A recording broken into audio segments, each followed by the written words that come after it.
Adamı hiddete getiren bir de bilirsinizmi nədir? Hansısa müsəlman ölkəsi, məsələn bizim günlərdə İran olduğu kimi baskınların altına düşür, ölkəni bombalayırlar, şumlayırlar. Sonra da çəkib gedirlər və ölkənin liderləri qalib kimi çıxdıqları bu toqquşmadan sonra qürrələnirlər. Biz yenilmədik, biz güclüyük, bizim dünya vecimizə deyil, içəridə müthiş aclıq, fəlakət, hüquqsuzluq, sürü kimi insanlara sürü baxışı, əzmək, öldürmək, ölümün biri 3 qat devalvasiyadan çıxmış qəpiş qiymətinə və biz güclüyük, əzilmədik, ayaqdayıq bəyanatları. Bu əsas sualdırmı?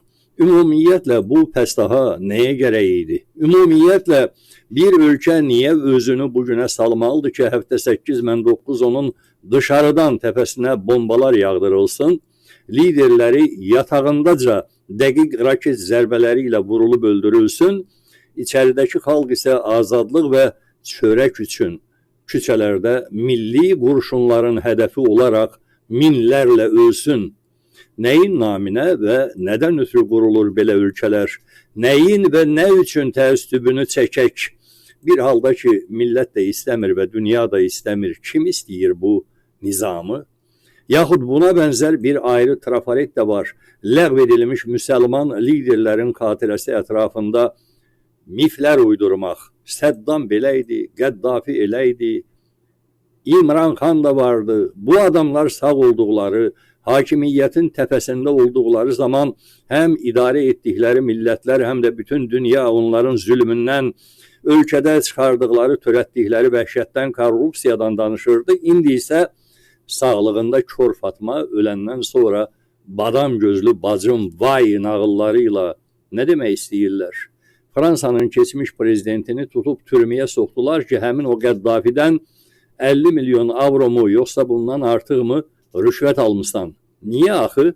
Almaniyada deputatları dəstə-dəstə tutub türməyə soxurlar ki, bir başqa müsəlman diktatordan rüşvət almışsınız. Nəyin müqabilində? Bu da başqa bir söhbətdir, amma bir müsəlman liderə rüşvət verən bir xristiyan dövlət başçısı bilirsinizmi? Bəlkə 200-300 il əvvəl, 1000 il əvvəl olub belə şeylər, amma indi dünya nizamı o deyil axı. 300 il əvvəlki ilə müqayisədə indi dövlətlərin və insanların həyatını tənzimləyən 300 min ton qanun qərar çıxarılıb. Hələ də müsəlman liderlər və politologiya dəstavuzları müqayisə edirlər ki, İranda nə qədər adam öldürüldü? 2000 nəfərmi, 20 min və ya 40 min nəfərmi? Bəlkə rəqib saydığınız o ölkələr sizin ölkənizdə sahman, ədalət, azadlıq olmasını heç istəmirlər də. Onların acığına da öz millətinizə daha artıq mı zülm edəcəksiniz? İnsanları öldürürlər, sonra deyirlər, Qəzzada bundan qat-qat artıq insan öldürüldü, onu niyə demirsiniz? Hərçənd Qəzza üçün də bu dünyanın elə həmin xristiyan ölkələrində ümumxalq etirazlarını, rəsmi dövlət adamlarının etiraz bəyanatlarını üst-üstə qoysaz, müsəlman ölkələrdən bir neçə qatı ağır gəlir. Bir də bu rəqəm tutuşturmaları. Mən daimi ekspertlərimizdən olan Rıza Talibinin sosial şəbəkə hesabından rəqəm ittihamlarına, sorğularına rəqəm istəyirsinizmi deyə bir cavabını oxudum və onu sizinlə paylaşmaq istədim ki, özünüz də müqayisə edəsiniz. Rəqəm istəyirsinizmi deyir Rıza Talibi və alın, bu da sizə rəqəm. Gəlin çox sadə deyim, inqilabdan sonraki dövrdən bugünə qədər etirazların zorla yatırılması, daxili toqquşmalar, müharibələr, kənar bölgələrdəki repressiyalar və edamlar da daxil olmaqla ən minimal hesablamaya əsaslanan sadə bir təxmini hesab bizi hansı rəqəmə gətirir? Təxminən 500 min nəfərə.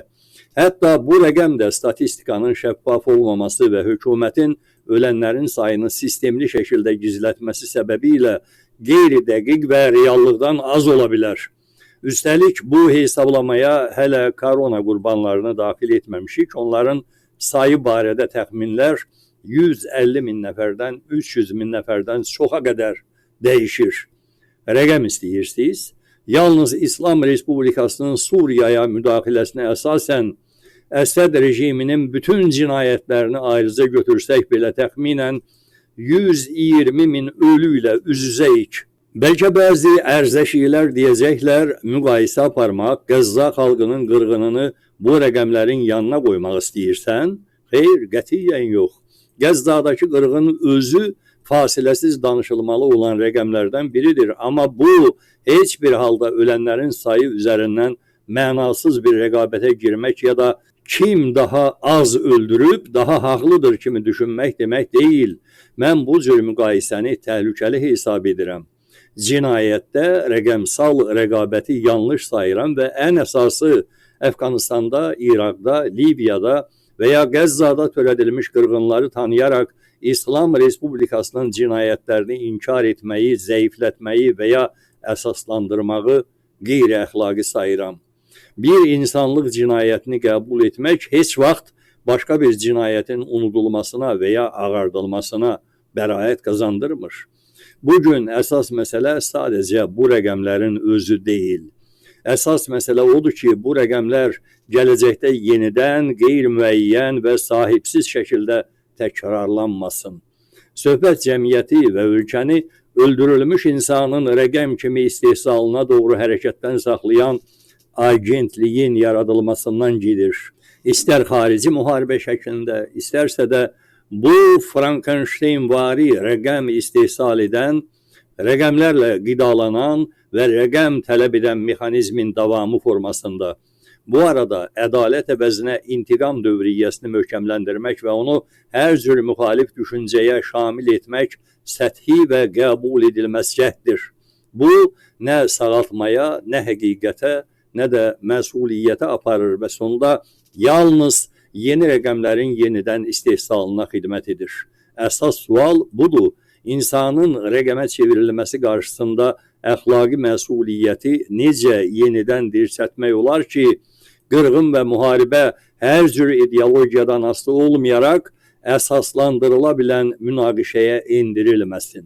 Bombayla da, G3-lə də, dəyənəklə də, döyüş gülləsi ilə də insanı ölüm maşınında istehlak vahidinə çevirən bu dövrənin qarşısında necə dayanmaq olar və eyni zamanda bu cinayətin özünə şərik olmamaq necə mümkündür?